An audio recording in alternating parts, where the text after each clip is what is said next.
খেটে খাওয়া মানুষগুলোর একমাত্র ভরসা মাছ ধরা, কিন্তু তাতেও নজর পড়েছে অসাধু ব্যক্তিদের। থাবা বসিয়েছে মাছ চাষেও। মালদার মানিকচকের ভীষণপুর জলাটির লিজ পায় ইংরেজ বাজারের একটি মৎস্য সমবায় সমিতি। অভিযোগ, এলাকার কিছু মাফিয়া শাসক দলের প্রত্যক্ষ মদতে মাছ চাষ করতে দিচ্ছে না, অথচ জলকর চাপিয়ে দেওয়া হচ্ছে। বিপাকে পড়েছেন মৎস্যজীবীরা। ল্যান্ড মাফিয়াদের দাপট এর আগে দেখেছে জেলাবাসী, তারপর শুরু হয়েছে জল মাফিয়াদের দাপট এবং এই সমবায় সমিতির মানুষরা কার্যত প্ল্যাকার্ড হাতে আজকে তাদেরকে মাঠে নামতে হয়েছে। আজকে আমাদের কৃষ্ণপল্লী সোসাইটি থেকে ডিএলআর মারফতে একটা জলকর নেওয়া হয়েছিল, যার নাম ভীষণপুর জলকর। সেই জলকরটা নেওয়ার পর পুরো দায়িত্ব সোসাইটির সেক্রেটারির উপরে দায়িত্ব দেওয়া ছিল।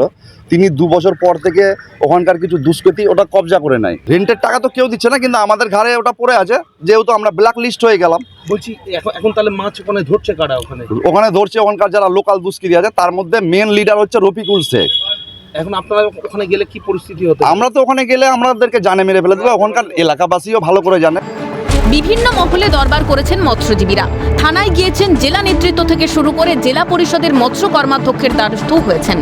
এমনকি জেলা শাসক, পুলিশ সুপার ও মুখ্যমন্ত্রীর কাছে লিখিত অভিযোগও করেছেন। তাতেও কোনো সুরাহা হয়নি। বাধ্য হয়ে প্ল্যাকার্ড হাতে জেলা শাসকের দপ্তরের সামনে ক্ষোভ প্রদর্শন করেন মৎস্যজীবীরা।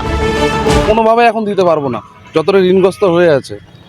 আর সরকার যদি হেল্প না করে একটুকু, তাহলে আমরা মারা যাবো। বলছি কারা কিভাবে বাধা দেওয়া হচ্ছে? আপনারা গেলে ওখানে কি হতে পারে? ওখানে গেলে বলতে দেখেন, আমরা অনেকবার যথেষ্ট ওদের সঙ্গে সংযোগ করার চেষ্টা করেছি, কথা বলার জন্য। ওরা হুমকি দিচ্ছে প্রাণে মারার। আমরা কি আর পারি? আমাদের তো এখন আর কেউ নেই। পঞ্চায়েতের প্রতিনিধি আছে, কিছু কিছু ওরা সব জড়িত আছে এবং ওরা মাছ টাছ ধরে এখনও ওরা লুটে খাচ্ছে। এটা নিয়ে আমাদের 4 বার মিডিয়া করা হলো, কিন্তু আমরা যখনই থানা পুলিশে যাচ্ছি তখনই এরা যেয়ে ওটাকে দুর্বল করে দিচ্ছে, ঘটনাটাকে দুর্বল করে দিয়ে ফের ওরা ওখানে সাথে নিয়ে আবার ওরা মাছ টাছ ধরছে। তাই জন্য আমরা চাই যে ওখানে সরজমিনে তদন্ত করে এদের বিরুদ্ধে উপযুক্ত ব্যবস্থা নেওয়া হোক। জল মাফিয়াদের দাপট জেলায় বেড়েছে তা কার্যত স্বীকার করে নিয়েছে জেলা তৃণমূল নেতৃত্ব। আইন ব্যবস্থা নেবে সাফাই শাসক শিবিরের। কিছু মাফিয়া চক্র এই ব্যাপারে করছে। আমরা এসপির কাছে অনুরোধ করব যে যাদের হাতে জলা, যারা টেন্ডারের মাধ্যমে, এডিএম এলআরের মাধ্যমে, টেন্ডারের মাধ্যমে যারা জলা পাচ্ছেন, তারাই যেন জলা ভোগ করতে পারে। শাসক দলের অঙ্গুলি হিলনেই এই বঞ্চনা, অভিযোগ বিজেপির। শাসক দলের অঙ্গুলি হিলন ছাড়া পুলিশ প্রশাসনের পক্ষে এক কদম হাঁটা সম্ভব না।